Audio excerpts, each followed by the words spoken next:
Hello everyone.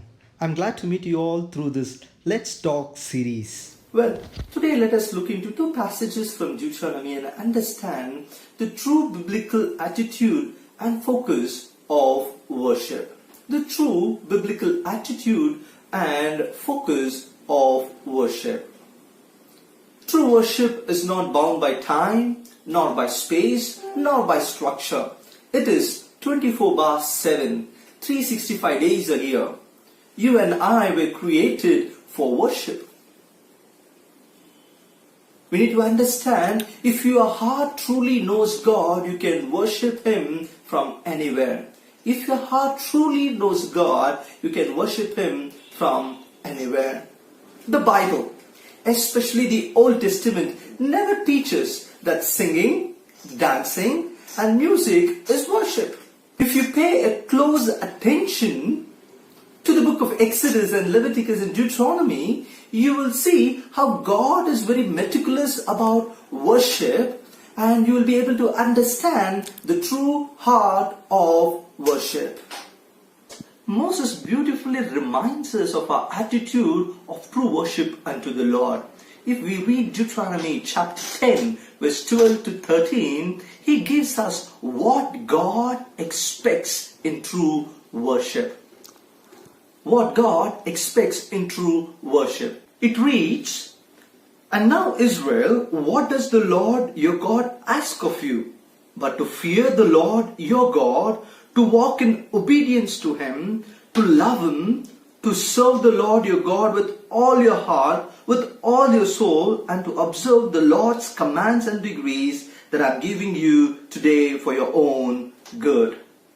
So, to worship the Lord is to fear Him, to walk in His ways, to love Him, and to serve Him, and to keep all that He has commanded. Moses beautifully puts it this way: 5 words for 5 fingers. That would help us to remember how our worship should be. To begin with, to fear, to walk, to love, to serve, and to keep. If you and I need to worship the Lord truly, you and I need to keep these 5 things always close to our heart. Samuel the prophet, in his famous speech to the people of Israel, in 1 Samuel chapter 12 verse 24, he gives a similar instruction of worshipping the Lord. That is, to fear Him, to serve Him, and to observe all that He has commanded. Friends, worshipping the Lord is to fear Him.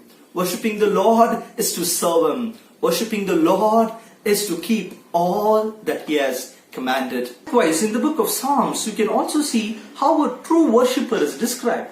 A true worshipper is one who fears the Lord. A true worshipper is one who hopes in the Lord. A true worshipper is one who keeps His command, one who trusts in Him, one who obeys all His decrees. That's what we see in the book of Psalms.